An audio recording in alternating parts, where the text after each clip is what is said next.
Koalitsia ლელო ძლიერი საქართველოს ლიდერების პატიმრობას ადვოკატი არჩილ ჭიჭინაძე სააპელაციო სასამართლოში ასაჩივრებს.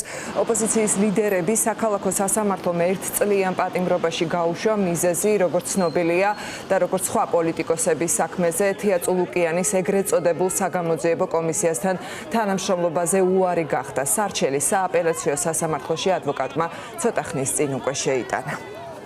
ჩვენ ვითხოვთ სააპელაციო საჩივრით გაუქმდეს მოსამართლის საუქმო განჩინება, რომელთაც დაცვის მხარეს უარი გვეთქვა ჩვენ მოწმის დაკითხვასთან დაკავშირებით, ვინაიდან ჩვენ წაგვერთქვა შესაძლებლობა, რომ ჩართულიყავი და თანაბარ პირობებში მოგვექნა მტკიცებულებების გამოკვლევა, გამოგვიკითხა ის კომისიის წევრები, რომელმაც უნდა მიეღოთ გადაწყვეტილება, კომისიის გადაწყვეტილება, რომელიც საქმეში არ არსებობდა.